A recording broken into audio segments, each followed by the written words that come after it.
నువ్వేం చదువుకున్నావమ్మా? Sir MSc chemistry చేశాను. MSc chemistry. ఈ అమ్మాయిని చూస్తే తల్లిదండ్రులకి చేతులెత్తి వందనాలు సమర్పిస్తున్న ఈ అమ్మాయిని ఎంఎస్సీ కెమిస్ట్రీ చేపించారు.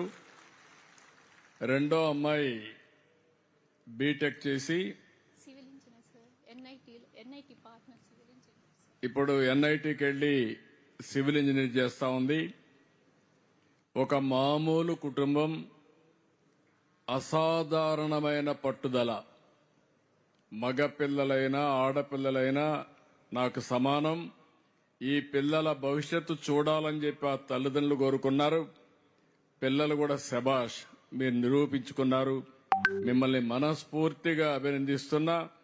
ఇక్కడ మీరు చూస్తే ఒక పక్క బ్యాక్వర్డ్ ఏరియా, ఒక పక్క మాదిగ కులాల్లో చాలా మంది ఉద్యోగాలు రావు. అందుకే నేను ఇప్పుడే కాదు ఎప్పుడో కేటగరైజేషన్ కూడా తీసుకొచ్చి మాదిగలకు కూడా న్యాయం జరగాలని ఒకప్పుడు కేటగరైజేషన్ తీసుకొచ్చా. అది మధ్యలో కోర్టు కొట్టేస్తే వదిలేశారు. మళ్లీ నేను ఉండగానే సుప్రీంకోర్టు ఆమోదిస్తే మళ్లీ చట్టం చేసి ఆ కేటగరైజేషన్ తీసుకొస్తే దాని ఫలితం ఇలాంటి పిల్లలు కొన్ని వందల మందికి ఉద్యోగాలు వస్తున్నాయి.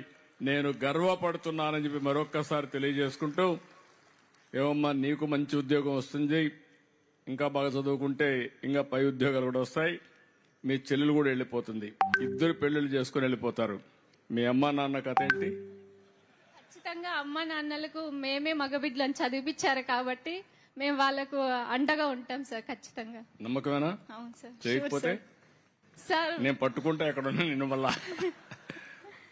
ఓకే, నమ్మకం కదా. నేను ఆ తల్లిదండ్రులు ఎంత ఆనందపడతారంటే ఇలాంటి బిడ్డలు కనడం వాళ్ళ పూర్వజన్మ సుకృతం. నేను గర్వపడుతున్నా. గట్టిగా చప్పట్లు కొట్టి అభినందించండి, ఆశీర్వదించండి.